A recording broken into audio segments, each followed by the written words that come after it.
with a few apologies and thank yous. First off, I'm sorry, I'm an only child, so this is going to be my first and last best man speech. So if you didn't fill up in the car, you might as well just go run now. By the time you get back, I'll still be going. But I'd also like to apologize over the fact that a number of people have been calling me Kenny Nicholas over the last few days.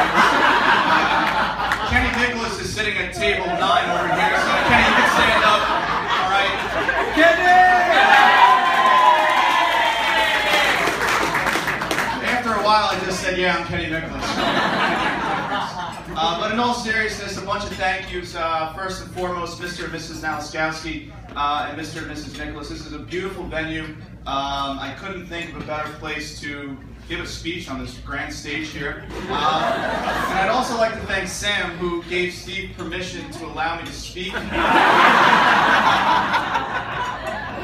I might say a few things, I may cross a few boundaries, but I'll be quick, I promise. But most importantly, Sam, I'd like to thank you, and I think Steve's friends owe a thank you as well for having one of the most gorgeous bridal parties in the world.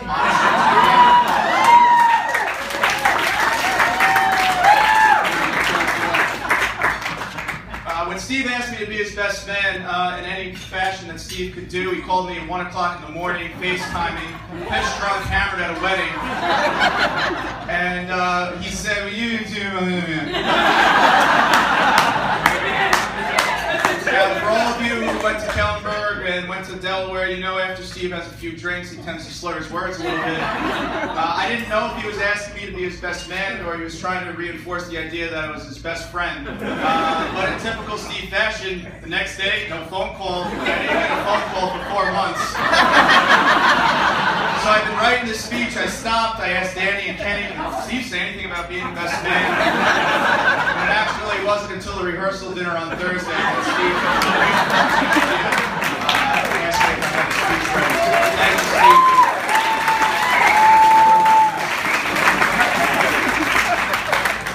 Steve. For me and Steve to be a best man here, our friendship goes back to Maria Regina, 1992. It spans 23 years, and to try to sum up our relationship in a few short minutes is actually quite difficult because, as many of you know, if you know Steve or you don't, Steve is the best at everything, all right? He comes across as God's gift to the world. Whether it's baseball, fantasy football, tiddlywinks, cornhole, a hot dog eating contest that everyone knows at the bachelor party, Steve is certainly the best at everything. And even my parents, God love them, all right, had adopted that mantra, why can't you be more like Steve? Straight math that you're on the honor roll, but Steve had a 95 average. Even Henry was quick to remind me that Steve was on all the all-star teams at LSW, and I never got picked, but that's a story for another day. But in all seriousness, Steve once said to me in high school, things change. And as much as I was upset at the time he told me that, things certainly changed in 2006. Regardless of our past at Maria Regina and in high school, in 2006, thanks to a phone call from Caitlin Fleming and Jenna Tucciaroni, the Kellenberg boys, Dom and Dave's worst nightmare, were asked to join forces with Holy Trinity, the Holy Trinity girls, for a volleyball team. And from there, Steve was introduced really to Sam, the love of his life. And as much as all the Kellenberg guys like to stand a little bit taller and pout their chest a little bit, it was really Steve, the only one who was actually successful in dating a Trinity girl.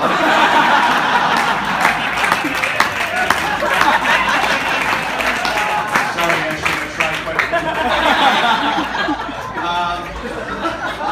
But it was Steve's life that changed in 2006, and luckily for them, I remember Sam had asked Steve for a ride down to Delaware, and Steve, when he got down to Delaware, called me and said, I just drove Sam down, I dropped her off, and I said, did Sam say anything about me? I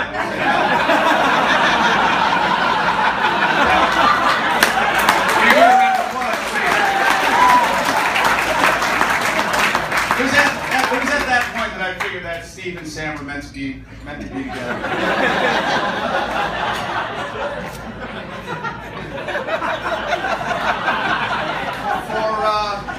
For those of you who don't know, I'm an emotional guy, and when Steve, in all seriousness, when Steve asked me to be his best man, I got choked up a little bit because, as I said, you know, I never had a brother or anyone to look up to, but for the last 23 years, whether it was in kindergarten, whether it was in grammar school, high school, college, you know, this guy he's really a class act, you know, regardless of his height. I've always, I mean, look at Danny and Kenny, come on. Alice, don't say that. Regardless of his short stature, I've always looked up to Steve. And he's been there for me through thick and thin. He's been there for me when, you know, things got rough or when things were great. But at the end of the day, this guy is the greatest guy I know. And I'm so happy to stand here before you. Now, I tried to impress Sam, and God, Sam, you look gorgeous tonight. Give Sam a round of applause. Actually written on my forearm, say Sam's good looking. Sam, honestly, when we were asked to sign the marriage license, I didn't know how to explain my relationship with you and your relationship with Steve. But sitting there Thursday after the rehearsal, and the priest said, "You guys have anything to say?" You two looked at each other and just smiled, and I think that's exactly the prototypical husband and wife and the love that they share for each other. All you have to do is smile. They don't need words. And that's really been the case since 2006 when they had first met. Now, I had looked up a few things, just very quickly. I looked up a few things to impress you as an English teacher as far as future and marriage is concerned. And the only thing I could think of is marriage is a lot like Lord of the Rings. Lord of the Rings, the whole story and premise was that it was a journey, and Frodo destroying the ring, not to say I'm destroying anything.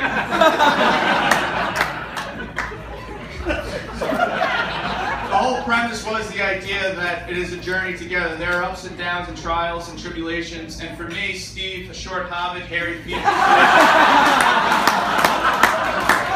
I always thought it was fitting that I was a Samwise Gamgee, but the real Sam has been at his side all along. Lou Gehrig once said, "I consider myself the luckiest man on the face of the earth." For 23 years, I've been the luckiest man on the face of the earth. I call Steve my best friend. And tonight, I'm here to say that, Sam, you're the luckiest girl in the world because Steve is the greatest guy that I'll ever know. So you could raise your glasses real quick.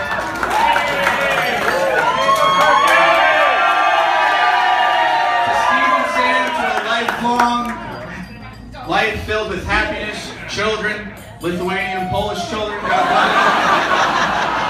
And everybody, let's have a good night. Sam and Steve.